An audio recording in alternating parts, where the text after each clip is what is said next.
Well, good evening, everyone. I'm Pastor Robert Johnson, and I serve as the location pastor at the Leawood location of Church of the Resurrection, a church where non-religious and nominally religious people are becoming deeply committed Christians. We serve under the leadership of Senior Pastor Adam Hamilton, and it is the delight to be at Resurrection. And it is a delight. The Resurrection has provided this opportunity for me to do something that I love to do. Number one, I love doing great conversations. Number two, I love podcasting, at least attempting to do podcasting. I don't know if I actually do it. So all the professional podcasters, please forgive me for calling myself a podcaster.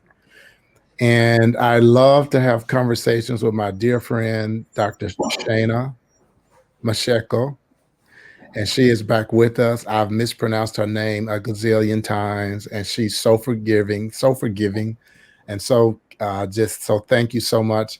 And then one of my newest friends, but a good friend, she and my husband have just embraced Linda and me in the Kansas City area, and at Resurrection have taken us to dinner, have just been a place of comfort and support and encouragement for me. We work together with the Allies for Racial Justice Ministry, and it is a delight to have LaDonna Hunt Williams on with us tonight to help us co-host. Good evening, ladies. How are you? Doing well, thank you. Really happy to be here. Thanks. Doing great. Thank you.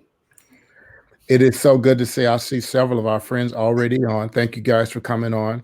I want to encourage you all to reach out and tag your family and friends on Facebook and invite them to come watch this conversation. This is the beginning of 5 conversations that we're going to have during the month of February, where we're just having conversations about Black history. And we're going to talk about why that's important.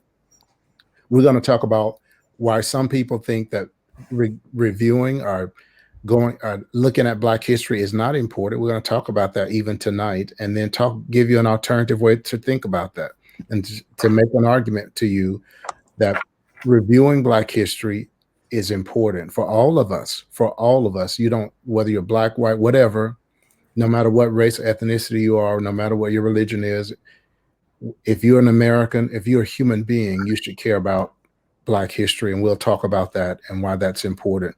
But it's so good to have you guys on with me tonight. Dr. Shana is our guest scholar. I think she is absolutely brilliant.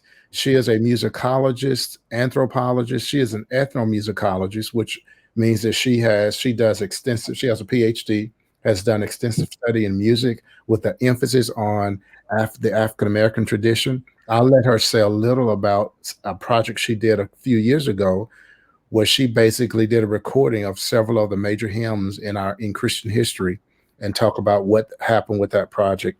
But it is such a blessing to have her on. She is currently a visiting professor at George Washington University, where she is doing some teaching on Black history, musicology.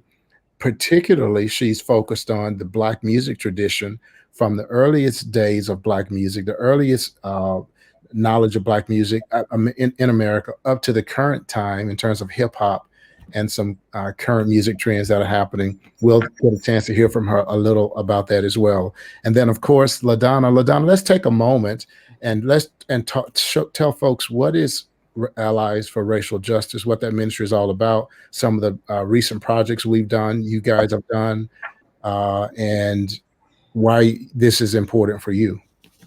Allies for Racial Justice is a partnership between St. James United Methodist Church and Resurrection, a United Methodist Church. ARJ exists with the purpose of forging authentic relationships to eliminate the existing racial divide in our communities and churches.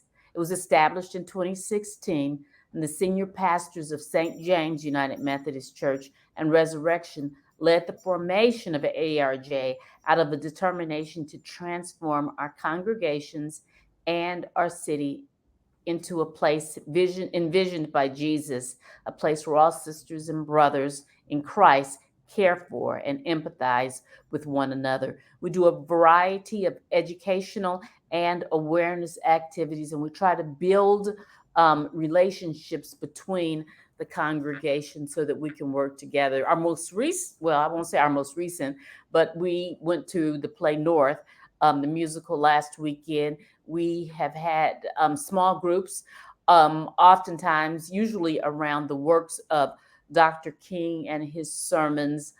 We've had purely social events. We've had Juneteenth celebrations with Isaac Cates. We've had art shows highlighted. We worked an activity with the uh, the Truman Presidential Library. Lots of different activities. You can go on our website, Allies for Racial Justice, to see some other activities that we've done and see opportunities and upcoming opportunities and resources. That is absolutely awesome. So folks can go to the website and get more information. I assume the website address would be alliesarj.com or Allies for Racial Justice. Allies for Racial Justice. Allies for Racial Justice.org. .org. And you can find more information. I want to encourage you to do that. And now, Dr. Shana, would you tell us just kind of your academic journey? And LaDonna, forgive me, I'm already doing my sevening on the Enneagram. Those of you that don't know this, when Dr. Shane and I refer to set these numbers, we're talking about the Enneagram. I'm a 7 on the Enneagram, and it drives people nuts. But y'all stick with me. Dr. Shana, will you take a moment and share your part of your academic history, academic journey, but also your personal story, just so folks can get to know you personally and know about the scholar that's going to spend the next few weeks with us? Well, thank you so much, first of all, for the invitation. I am just honored. I'm always honored to be with you, Pastor Johnson, and it's just so nice to meet you, LaDonna. So thank you for such a warm welcome and for, the warm greetings and the preparation that's gone into this event. I have such an unusual tapestry of events that make up my life. But what I'll say, just to put it all in a nutshell, the personal and the academic, they merged in pretty much my entire life. I grew up in a small subculture of Creoles, Louisiana Creoles, in Beaumont, Texas. It's a little city right outside of Houston, Texas. I had no idea that we were different because we were so insulated in our community. But the church was the center of our community, just like in many African-American communities. But our church just so happened to be a Black Creole Catholic church. Wow. Where there were Creoles. We were populated by Creoles, both light and dark skinned Creoles. And we even had Creole priests. We had nuns that lived on campus with us, as part of our parish community. So I grew up singing classical music. I grew up singing, arrangements of Bach that had been transferred and translated into the Mass. So classical music was a very, very rich part of our music tradition. And we had our own hymns and our own songs that we sang on the inside of the Creole Catholic liturgy. And I had no idea that there was a difference until I was about 8 years old, and I was bused from our community over into the west end of town, into the white community during desegregation efforts. Now I'm only 51, so just imagine, Wow. there was still desegregation efforts happening at that point, and that would last through the early 80s until I graduated from high school in 1990. So by the time I left high school, where I had a wonderful music education, we were endured as a small percentage of Black kids who were a part of this desegregation effort.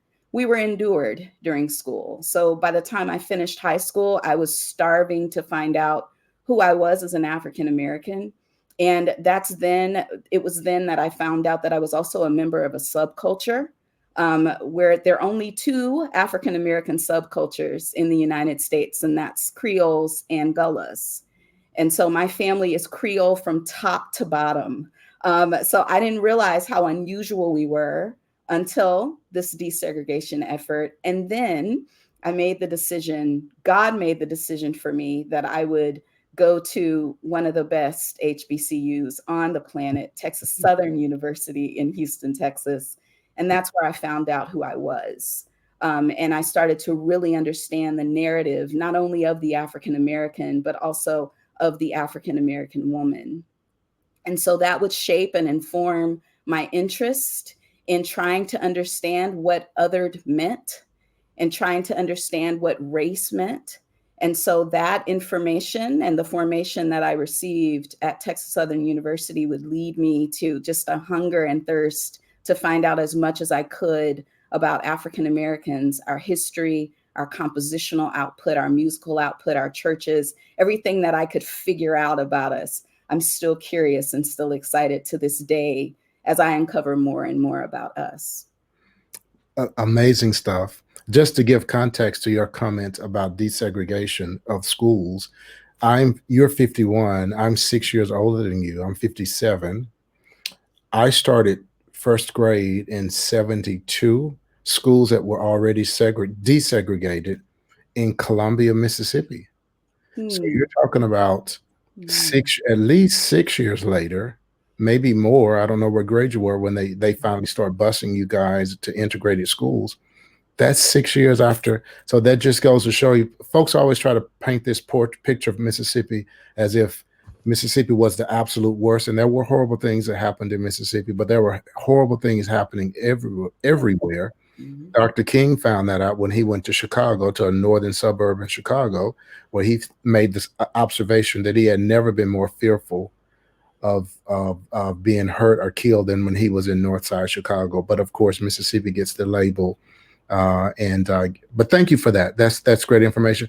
And I see our good friend, I've got to bring her on, Pastor Cheryl Jefferson Bell, who is another leader in our Allies for Racial Justice. Good evening, Pastor. Hello. Good to be here. I was able to get away. We were done, so. Yay.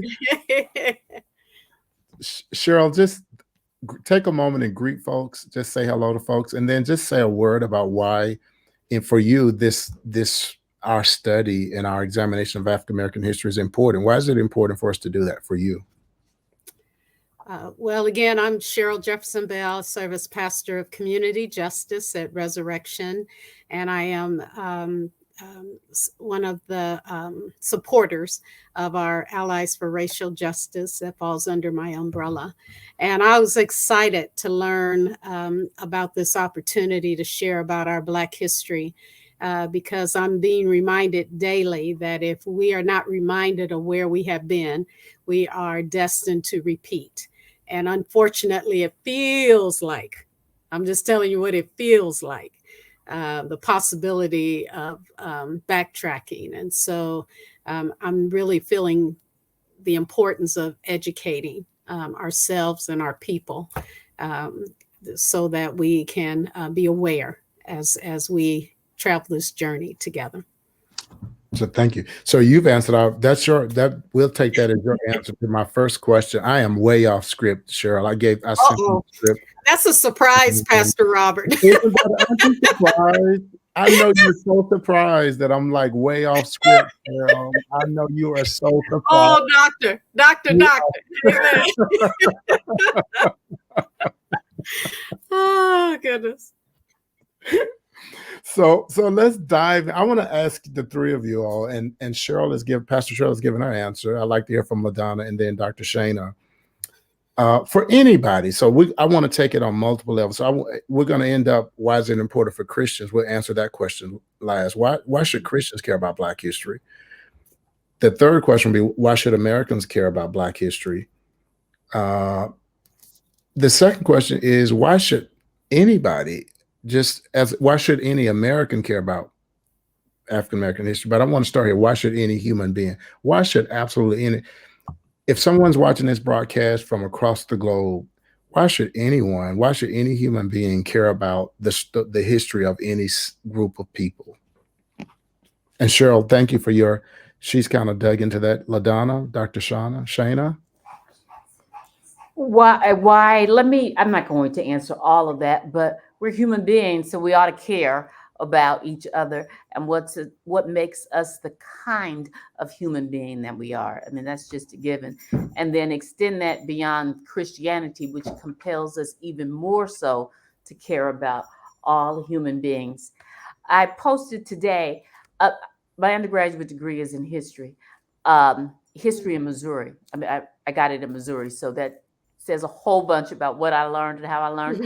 I lived in Texas during the mid 80s, and was not aware that there was still segregation, I'm sorry, going on down further south than where I lived. But we just need to know what we've done. It explains so much of what's going on. And when we separate, it makes it so easy to separate Black history from American history or from human history. It's all history. And so I'll be glad one day when it's just American history and it doesn't have to be a special thing, because it's right up there with the Industrial Revolution and with the westward expansion and with all that other stuff. Wow. We're telling where Black people were during that time. Wow. Okay, that's my soapbox. I love the way you put that. Thank you. Thank you. Well, I think of a quote whenever I think about the importance of African American history, because of course we have the dates and we have the events and we have all of the things that happened around those dates and events. But then, Pastor Johnson, as you and I have talked about now for several years, there is a narrative on the inside of those dates and events. And that narrative was formed on the inside of this quote that I found. And the quote says, "There was never a plan by the white slave owner for racism to end in America. Wow. So therefore, any plans to eradicate slavery in America were met with racist policy." Wow. So once we understand that and we pull ourselves into that context, then African American history pulls us into a completely different state. And so as a scholar, as a researcher, my goal is to try and understand, as these particular gains were being rewarded to the African American through their efforts for just to be seen as human beings, firstly, just to secure ourselves within our own humanity. What were the racist policies that those gains were met with? And as Pastor Bell said earlier, then the goal becomes, how do we eradicate those concepts? Because racism is a construct. It's not so much a institution as it is a construct, which then builds into an institution. So that means it's a mentality. It's a way of thinking. It's a series of thoughts, right? And so then it becomes a lot deeper on the inside of the conversation as to how do we then awaken our humanity again, so that the racist policy that we've become so accustomed to in this country shocks us into a place where we actually become motivated to create change. Wow. Wow. You ladies are phenomenal. It is such an honor to be here with you. Can you give us that quote one more time, just for those who may want to write that down? And I maybe before we finish, I'll try to type it in and put it on the screen. But can you give that to us one more time? Sure.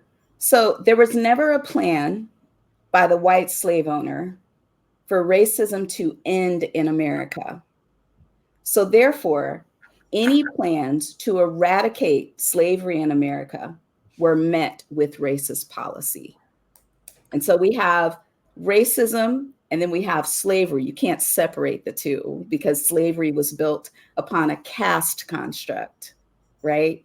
And so in order to enslave an individual, there has to be a caste system established, right? And so therefore, this caste system brought capital gain to the white slave owner. So why would the white slave owner want that system to be eradicated? What would they stand to gain? And what would replace such a lucrative construct, right? And so Therefore, again, I'll say the quote again, there was never a plan by the white slave owner for racism to end in America. So therefore, any plans to eradicate slavery in America were met with racist policy. So good, so good, so rich. I'll address the issue of why Christians should care. This is a production of, we're part of Resurrection Allies for Racial Justice, which includes St. James, the great St. James United Methodist Church of Kansas City, where Emmanuel Cleaver III serves as lead pastor there, senior pastor there. I'll say this, that I think it demeans your humanity. I think you become less than human when you don't care for people who are suffering. So number one, I just think that it's like you're dehumanizing yourself when you see suffering and don't care about it. But for Christians, people don't have to care. People don't have to care about other people. They don't have to care about people who are suffering. And so some people say, do I have to do that? For me, a Christian says, I get to do this. Mm-hmm.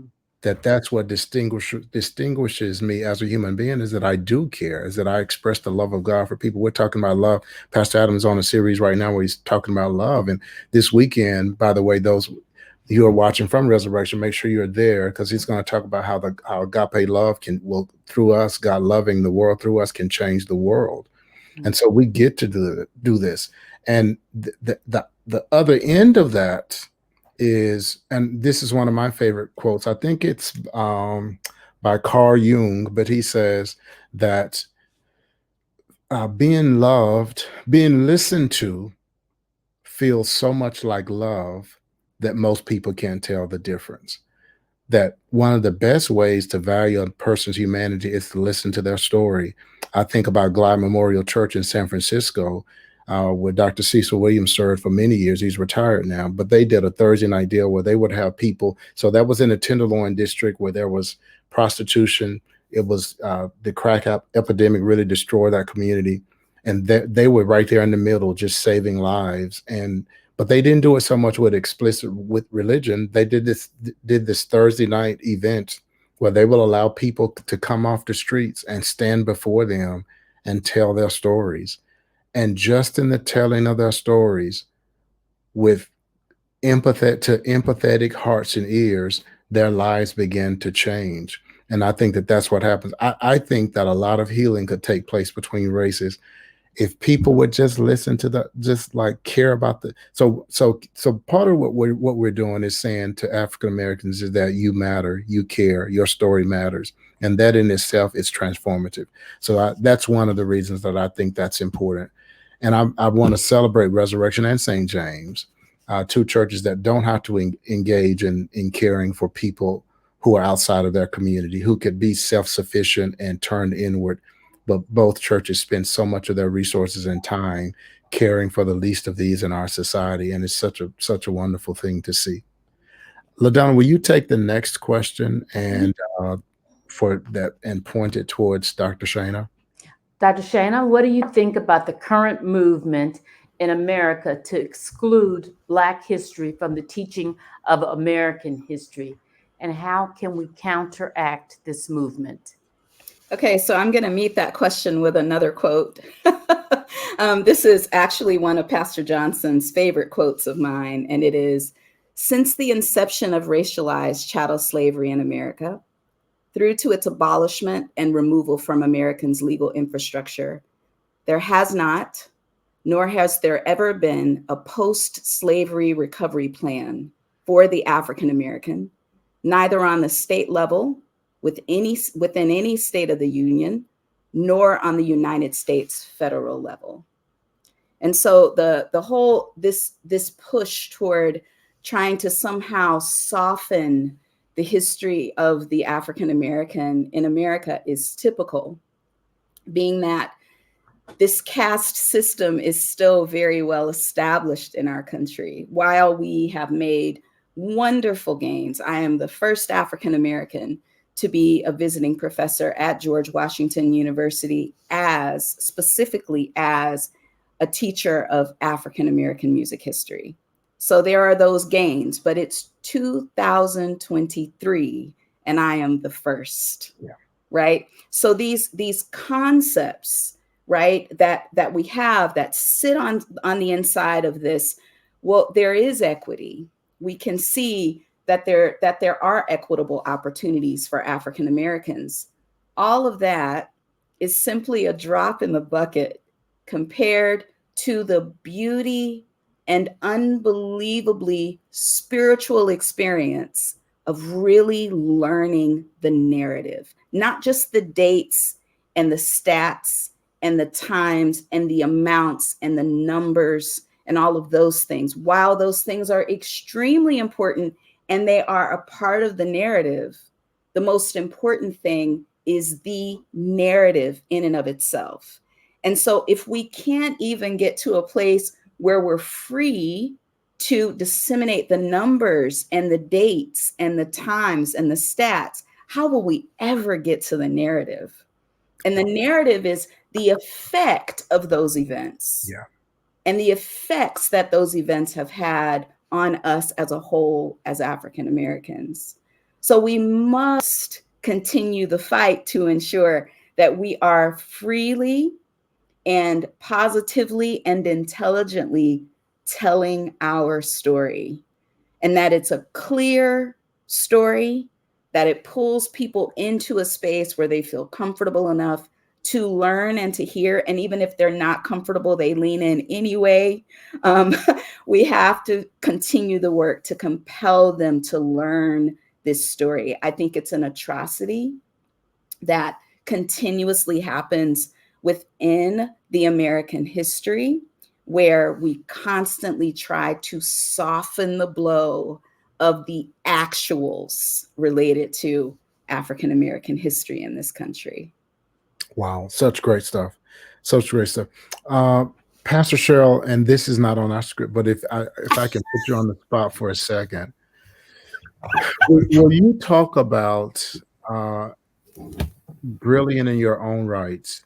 Will you talk about the challenge of navigating, embracing one's Black identity, valuing that, celebrating that, while at the same time being a loving follower of Jesus? So that how have you balanced that?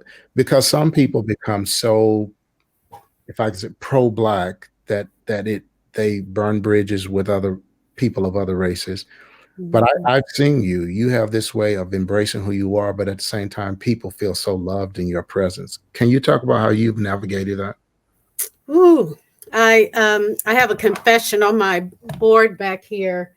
I have a sign that says, "Stop being complicit." Wow. Talking to myself. Yeah. Because in taking on this position at Resurrection, I've gotten some more education, which I just believe it's just so important, that as I learn more, as I hear the doctor speaking, my foundation is my gratitude to God for what God has done for me. And I know I am called to love others as I am loved, and to forgive others as I've been forgiven. And so that's my foundation.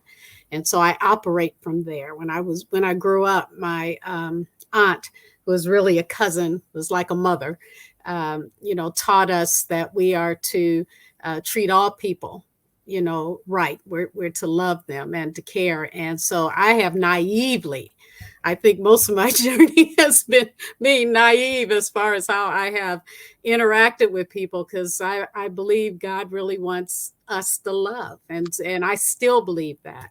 But I'm learning now that everyone doesn't operate that way. Right. And so the more I get exposed to the truth, the more I encounter and hear about and see and observe those that aren't loving in their actions and their motivation. It's hard. It's getting harder, Robert. The older I get, I think the harder it's getting to continue to love. But the love I have for people is genuine. So until I run into somebody that just kind of smacks me in the face as far as their beliefs and then I deal with it then. But in the meantime, I operate, the way that God has called us to operate, and that is to love.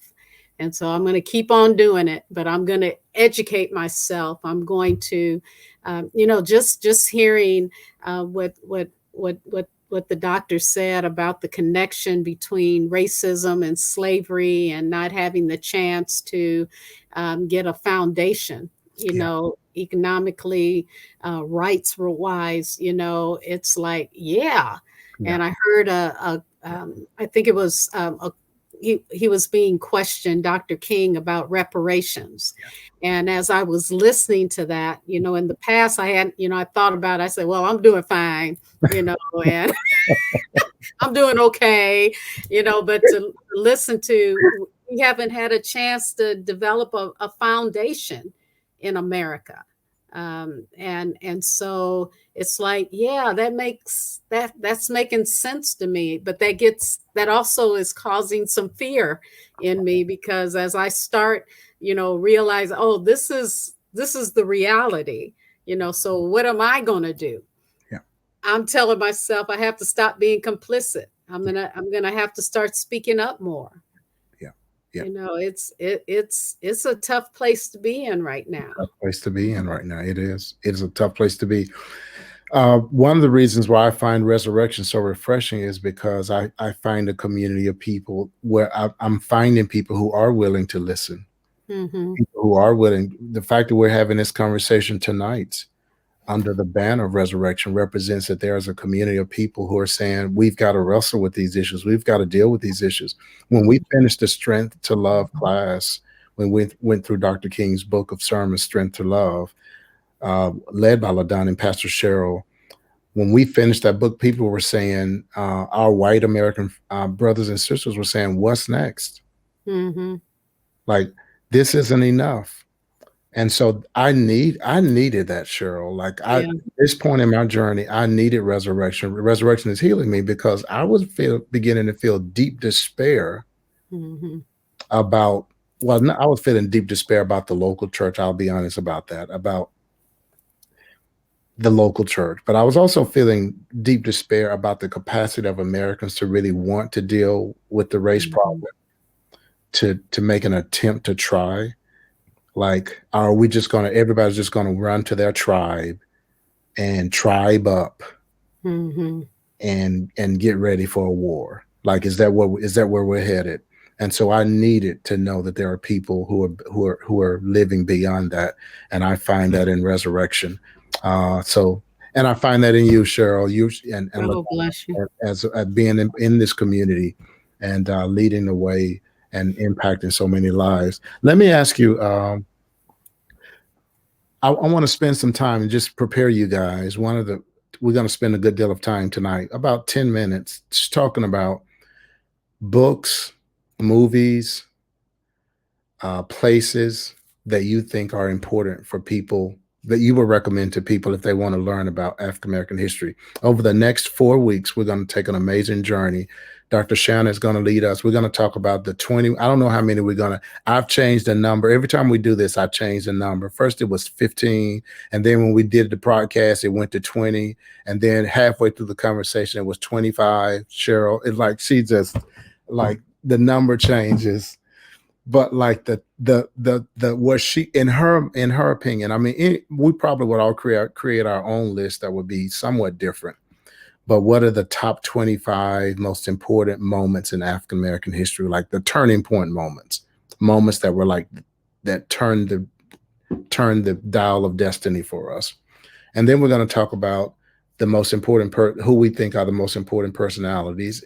Dr. Shanna, it's your list, Dr. Shanna. Like, it's your list and who people you want to name for us. And then we're going to do a journey through Black music. Dr. Shanna's going to take us. That's her highest level of academic specialty is ethnomusicology. And she's going to start with the spirituals and take us on a journey of African American music and talk about the meanings that are not sometimes on the surface, particularly in hip hop music, and what's going on with that. And then on the 5th, on the last night of this month, we'll have Mark McCormick on, who the former director of the Kansas African American Museum, currently works with Kansas ACLU. He'll be on to talk specifically about Kansas history, which since I've moved to Kansas, I didn't know George Washington Carver is from Kansas. The great photographer, what's his name? The guy. Yep. Oh my God, that guy. Right. Probably is the most noted photographer in America. One of the most noted in America. Gordon Parks. And then we'll talk about Topeka, Brown versus Board of Education, and several other incidents just in Kansas. So this is going to, thank you, Linda. See, that's why, Cheryl, well, you all already know this. This is how that works, right? This is how that works. Like, I relate, I like connect, and Linda keeps the details. And then when I go, oh, then she fills in the blanks. So thank you, dear. Thank you. So let's talk about now, just for a moment. First of all, I want to ask you guys is how does it make you feel? Like, I want you to talk to me about how you feel when you turn on the news and you see in another state where a state legislature, our school board, local school board, has said we're not going to teach about Rosa Parks, that you cannot teach about the civil rights movement. How do you feel about that? And then what do you think about that?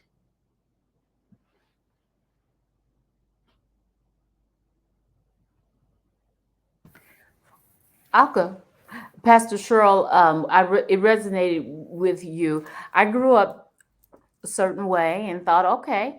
But the older I get, and I'm just a couple of years younger than you, the more I'm like, this is 2024. Is this really a thing? Do we really still have first in 2024? So it's frustrating. And the fact that Rosa Parks may cease to exist in our history, I say that in quotes, it's just telling of where we are. Yeah. It's just telling of where we are. Yeah. I'll just jump in and say it ticks me off. I mean, I keep hearing, I was listening to one of our government agencies today, and a comment was made that DEIB is racist in itself. I'm like, what? Wow. You're an elected official and you're saying things like that? It's just a scary time, and it makes me upset. And how dare folk want to write us out of history? Yeah. And it's not just Black folks. We did a panel with the Midwest Center for Holocaust Education, and there are people that want to believe that the Holocaust never happened. Right. Really? Right. I had an uncle that he was a Tuskegee Airman, and he actually went to Auschwitz and saw and smelt and experienced. Wow. And there are people that are trying to say that it didn't exist. So I don't know. I don't know. Yeah. Wow. Thank you. I know that wasn't very pastoral what I said. No, I love that. I love that, Cheryl. But you're so. I mean, I think any person who's in touch with their humanity, when you hear stuff like that, I think it should make you angry. I mean, we're not going to act on our anger, but that happens. Jesus flipped the table, Pastor Cheryl. Well, Jesus did flip the table, and Dr. Shana is looking at me like, go ahead and tell them what you flipped. Go ahead and say it, but I'm representing LaDonna and Pastor Cheryl, so I'm just gonna. That's the kind of history we do need to leave. Just shut that history, shut it down, bury it somewhere. Because I have dealt with the anger of when I see things like that, but I think it ought to disturb us, because it is an explicit attempt to say to people, you don't matter. And in a way that if you could just disappear, I think I read that somewhere, that if we could just make you disappear, so we never have to even look at you, see it. We don't want to remember what happened, what your legacy or any of that, just disappear. And so it should make us angry and disturbed. Dr. Shana, you want to respond to that?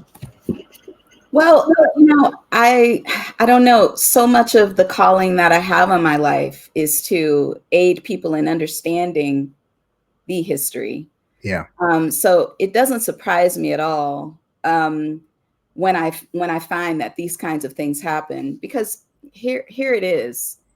In order for you to truly understand the history and the narrative that grows out of that history, that means that then you have to come to grips with the fact that you're complicit, right? That you and those before you who had the opportunity to create change didn't. And that's a lot for many people to be able to absorb, to be able to swallow. I think, man, I heard the best illustration of this. So I was speaking with a white scholar, and he was explaining to me how much difficulty he was having making connection between the atrocities that had occurred within African America and his own life, because he lived in such an isolated state, throughout his life. And he said, I feel really that I'm being attacked at this point. This was right after George Floyd's death, and I was on a panel, and anyway. And so one of the illustrations I heard related to that was this: you've inherited a house and the kitchen is filthy, right? And so every day to day, you just bypass that kitchen and use all of the other parts of the house, bypassing that area in the house that needs cleaning, that needs attention. And so in order to truly clean an area, that means you have to get dirty too. You have to figure out how you're going to get inside of it and eradicate the problem. Yeah. And that's where the fear is, because when you're put in that position, that means you're looking directly at the filth. Yeah. Right? And so while it isn't yours necessarily, you didn't put all the issues there, you've allowed it to fester. Yeah. And you've ignored all of the pleas and the cries for help from the African American community while you've lived in your silo. Yeah. Yeah. Wow. So such good stuff. And every time one of you make a statement, I just want to hang out there and dig there. But let's spend a few minutes and just talk about, you can name books, movie, films, places that you would recommend if people want to learn more about African American history or particular aspects of African American history. What are some books, films, places that you would recommend that they turn to? And you all can just jump in. So that's my wheelhouse. So I'll say the first one is a book, and I know when I show it, it's going to kind of be reversed. I don't know if you can see the text, but the name of the book is The Price for Their Pound of Flesh. Have you heard of this one, Pastor? I have. Yes. And it's Dana Ramey Berry. And I think this one, it's a great resource because it's factual. There are dates, statistics, concepts, but there's also narrative. And I think it's really, really important. And anything by Ibram X. Kendi, anything by Isabel Wilkerson. You were talking, I wasn't able to get out to see Origin, but you encouraged me to get out and see it before. I promise you I'll see it before this, as we get through this series. But there's so many amazing things about the Kendi book. I feel that it has become my foundational text that I use when I'm developing lectures, because it's so inclusive of the history. And again, it's part history. There's the historical concepts, but then there's also the narrative that accompanies those dates and those events that have occurred. And that's what I think makes Ibram X. Kendi's work and Isabel Wilkerson's work so unbelievably profound. So I think if you start with these three authors, you'd be in good shape. And then there's also a text called And that's the film. That's the film poster for the movie Origin, which is based on Isabel Wilkerson's journey in writing the book Caste. Yeah. Share with folks what she means by caste. Well, caste is it's a masterpiece. It illustrates the concepts related to the American caste system that we never talk about. She talks extensively about the one drop rule in that book, and explains that this is just so unbelievable, that Hitler's people thought that the one drop rule was too much. They felt it was too far. Like it was pushing things a bit too far, which is amazing. So she goes on to illustrate what caste is. She spends a lot of time in lots of communities where there is an established, loudly publicized caste system. She spends a lot of time in Indian communities where caste is a part of their everyday life. And then she connects that concept to the caste system that we have in America that we've never labeled as a caste system. So it's an absolute masterpiece. And excellent work. And what you were referring to, so she does in her research, she finds when the Nazis, before they started exterminating Jewish people, they sent scholars to America to study the American system of segregation and racism, and came back, and the scholars come back and report what they found. And the Nazis said, that's too much. Like we can't go that far. The Nazis said that about the American racist system, is that that's too degrading, that is too dark. We don't want to go that far. So that's part of what she talks about in that book. And also how a lot of what we call race, we use racism because it's really the only mechanism or a tool of interpretation we really understand, but that is really caste. It's a caste system, and that race is just the basis of that caste system. And that it's a phenomenal work. Keep going, Dr. Shane. I'm sorry. No, you're fine. That's Wilkerson's work is unbelievable. Kendi's work is amazing. There's also a scholar, Howard E. Baptist. He wrote a book called The Half Has Never Been Told. And The Half Has Never Been Told tells the story of the cotton trade in America. And it tells the story from the perspective of the slaves who picked the cotton, and aids us in understanding how the cotton trade established America as a global superpower. It is fantastic work. But in this book, as he's talking about the unbelievable atrocities related to how white slave owners forced enslaved Black men mostly to pick cotton at unbelievably large rates and speeds. He also talks about migratory patterns that happened in the US during this time, where slaves were transported on foot in going to, as they were transported from one agricultural center to another in the South. And he talks about the atrocities related to that. So it really aids you in understanding how America was positioned as this global superpower, but with the use of this free slave system, this free labor system that gave this giant amount of capitalized foundation to America. So it's an absolutely fantastic read. So I would imagine, I don't necessarily read Kendi, and I've read the book, but what I do is I go back and I refer and I pull out sections. I mean, that's just how extensive it is. The same with Caste. Isabel Wilkerson also wrote The Warmth of Other Suns, which picks the Great Migration, which is extremely important for Americans to understand.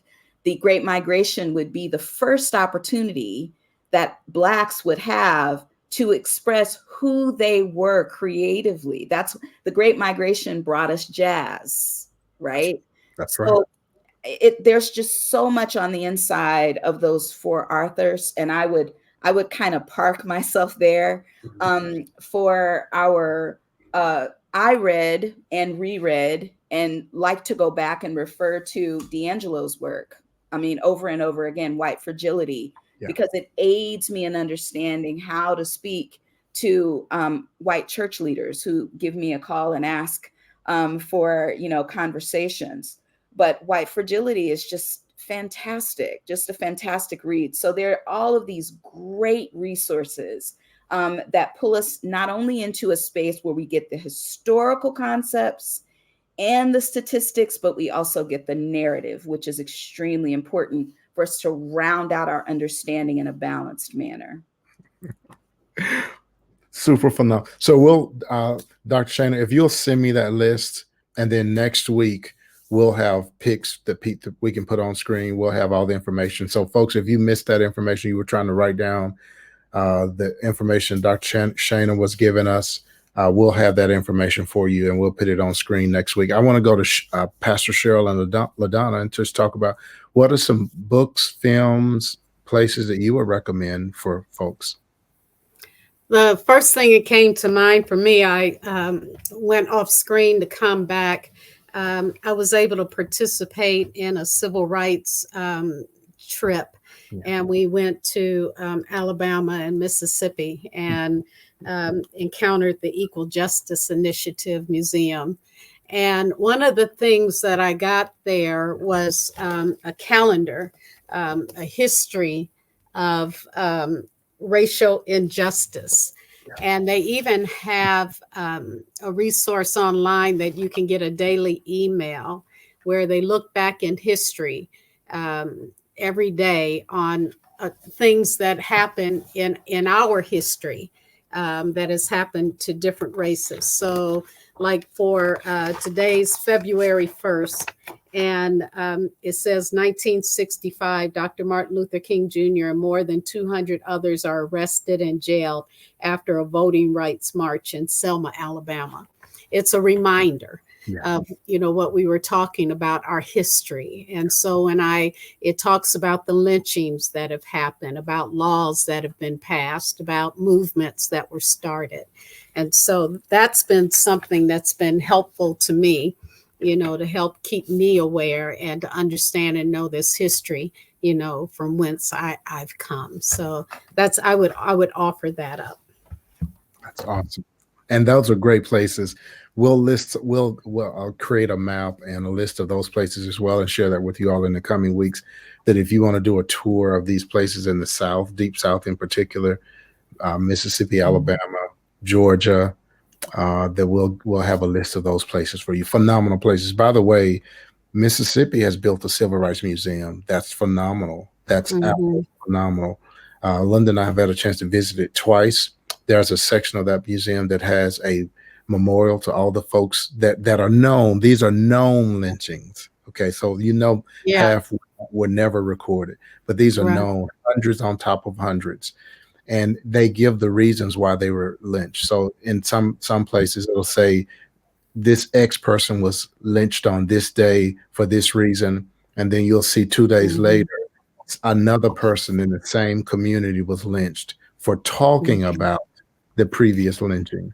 and it just Yep. and you see that over and over again.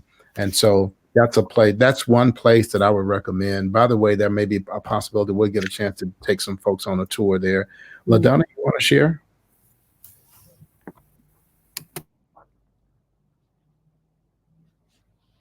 Hold on one second. I think you're. Am muted. Yeah. To Pastor Cheryl, Equal Justice, the Initiative Museum for sure, and the I know it's not politically correct, but the lynching museum that's there. Also, we have the Negro Leagues Museum here that is worth a visit, and it's free in February, throughout the month of February. So there's that. A couple of books, not necessarily they aren't scholarly books, but books. Autobiography of Malcolm X. Yes. The misunderstood character. Post-traumatic slave syndrome. Yeah. By Guerre, and Invisible Man by Ellison. Yes. The Bluest Eye by Toni Morrison. Anything by James Baldwin. Anything by James Baldwin. That's anything. Can't go wrong. Okay. That is great. So I'll share with you all just a few of my favorites. So first of all, I would recommend that, and this is particularly regarding civil rights movement. This is a classic written by Taylor Branch. It's 3 volumes, Part in the Waters, Pillow of Fire, and At Canaan's Edge. And it's a detailed retelling of the civil rights movement. So there are so many people that have written about Dr. King in recent years, and they all they put him in a corner and just kind of tell one dimension of him. But if you want the full dimension, the part of him that's so heroic, his personal failures, all of that, he talks about, but he presents it in a way to understand that you had this 26-year-old young man who all of a sudden had been placed at the head of the most important human rights movement in the world. And in 13 years, he's dead. So you're talking about 13 years of just unimaginable intensity and fear and courageous leadership. And I think Taylor Branch really gets to the heart of that. I would also say for those who just want to get a quick read, I would recommend That's a True History of the United States, that instead of separating African-American history, it tells the American story, but it includes the African-American story as a part of it. So LaDonna, you were so right. We talk about, in the same way we talk about the westward expansion, we talk about Remember the Alamo and all these other parts of American history. This is part of it. The African-American story is a part of it. So my vision, I hope that we'll get to a time when we talk about American history and it includes the story, everybody's story, the story of all Americans and all dimensions, all parts of that. And then for those who just really, I didn't know this. There's even a For Dummies version of Black American history. I have not read this, but I'm going to dig into it over the next few weeks just to see. I'm sure it's well written. So just in case the author's watching, we're not saying that it's not. But I like the dummy version of material because it just tries to simplify it to its purest form. And so far from it, Pastor Cheryl, far from it. And so I want to recommend that. I also want to recommend a trip to the National African American Museum, the Smithsonian in DC. It's phenomenal, folks. It is absolutely phenomenal. I'm just going to tell, and if you get a chance to go, don't try to go and say, we're going to spend an afternoon. Go and say, I'm going to take 3 days. And there are 3 levels, I think 3 or 4 levels. Spend a day on each level and really read everything.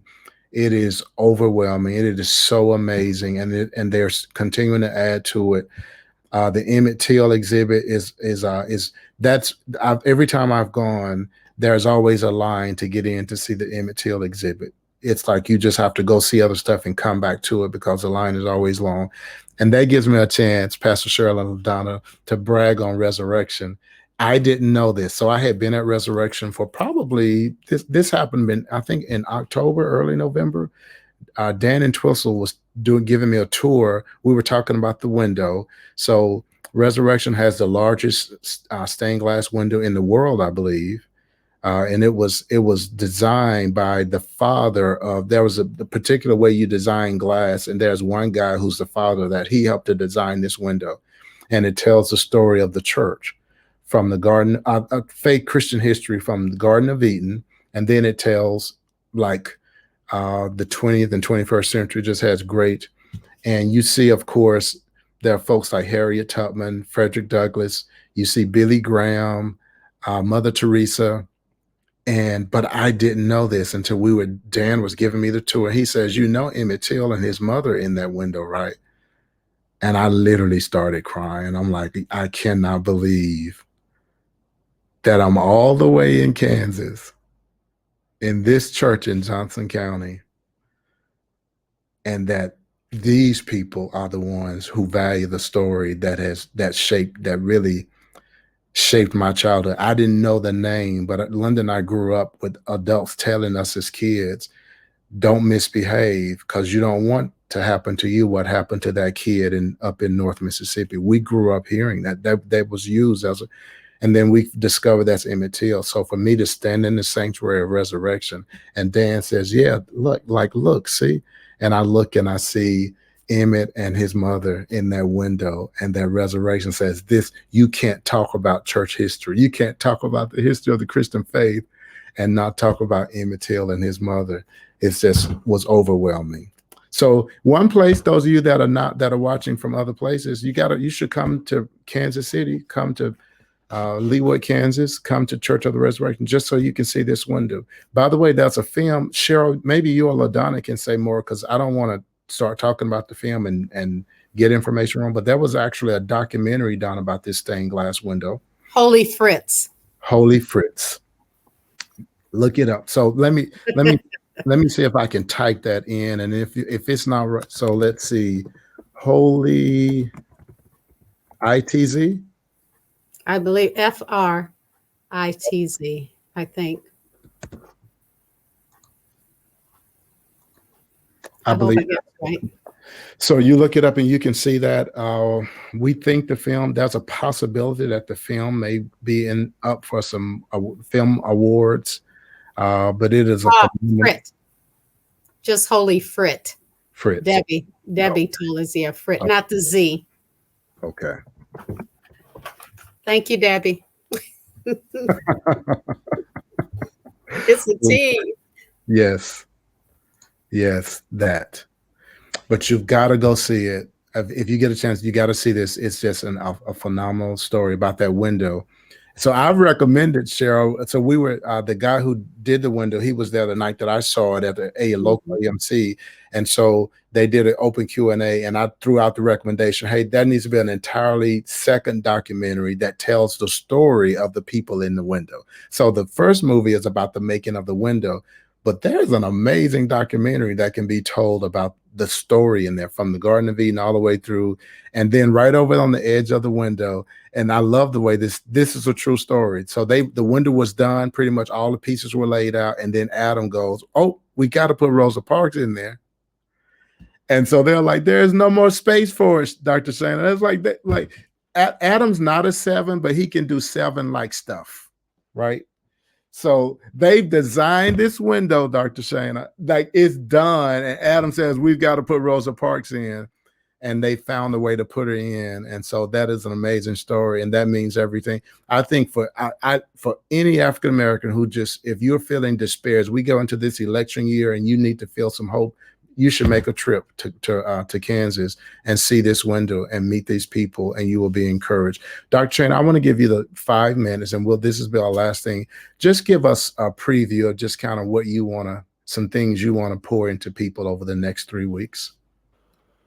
Okay, thank you so much. So everything that we've talked about tonight is a symptom of the real problem. And the real problem is we have completely turned a blind eye in this country to our human origin, right? That we were all made in the image of God, right? So the first thing that I like to cover when teaching African-American history is to go all the way back to the origin of humanity, go all the way back to the mother continent, give us a clear understanding as to what occurred on the mother continent, the concept of the migratory patterns of humans, how our hair texture, our skin textures changed due to climate and diet, due to those migrations, but that all humans have an African origin, that we all came from one place. And then from there, I love to teach about the Arab slave trade. Yeah. It's very important for us to understand all of the connotations that happened on the inside of that immemorial system where Black women, Nubian women, were traded as part of this slave trade system. Now, this was not chattel slavery, though. So I want to clarify the differences between this precursor to the Atlantic slave trade, and help us to understand the in memoriam system that occurred and how this had an effect on Black women throughout time. And so once we cover those two areas and really get a clear understanding of how chattel slavery was started, how it was incepted, and how it was disseminated, then we're able to then go into the important dates and statistics. And there's one number that I want us to keep in mind over the course of this month, and that's 388,000. And that's the number of enslaved Africans that were brought to the United States. But I want us to take that number and understand how it was that we went from 388,000 to over 4.5 million by the time we get to 1860, in the 1860 census.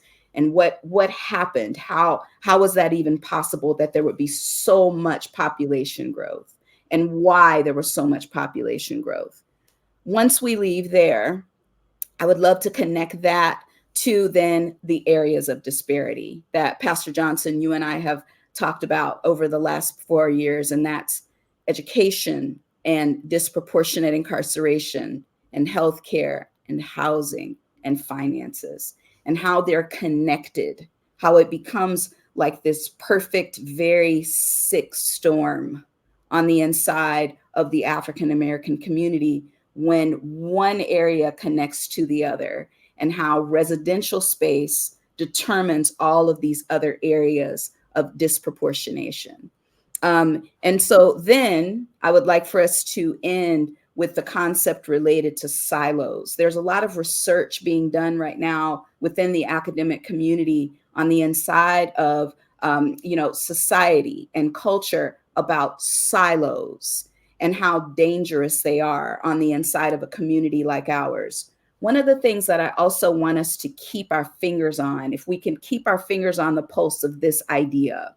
So we are one of the only civilizations that has determined that we would end a system of slavery, and that then those who are the descendants of the enslaved and those who were the enslavers would live together in community. Wow. Wow. We're one of the only civilizations who took part in a chattel slavery system. And so therefore, what we're trying to do now is really, there's no point of reference, right? And so everything that we're talking about, when I heard you talk about Emmett Till's death was a symptom of this experiment, right? Yeah. And so why is the experiment necessary? It's necessary because we lost our human connections. Yeah. And what were those human connections? And how can we clarify those human connections so that we do not, as Pastor Bell explained, so that we don't revert backward? Yeah. So that's the direction that I would love for us to head. And I'm excited about being a part of the journey with everyone. It's going to be so great, so good. And the three of you all are just so amazing. I'm so honored to be on with you. I was going to, as Dr. Shana was talking, doing her closure, I was going to look up a quote from a famous African-American quote and share it. But then I kept I can't turn my attention away. I want to hear this. So I can't believe I've like focused. So like we should celebrate that miracle right there that I focused. But one of you, would one of you like to share a quote from a famous quote, inspirational quote from an African American that maybe sticks with you that you'd kind of live with and go back to from time to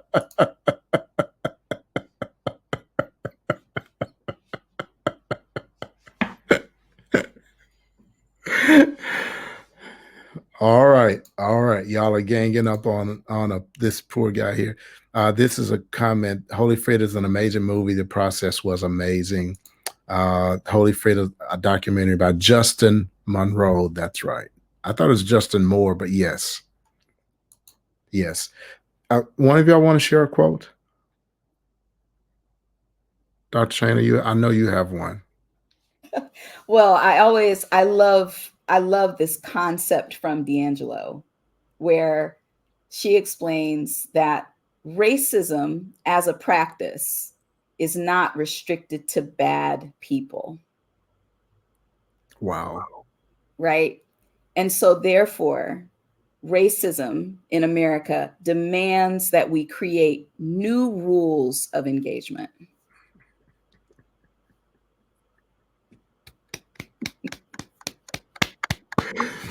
That is awesome.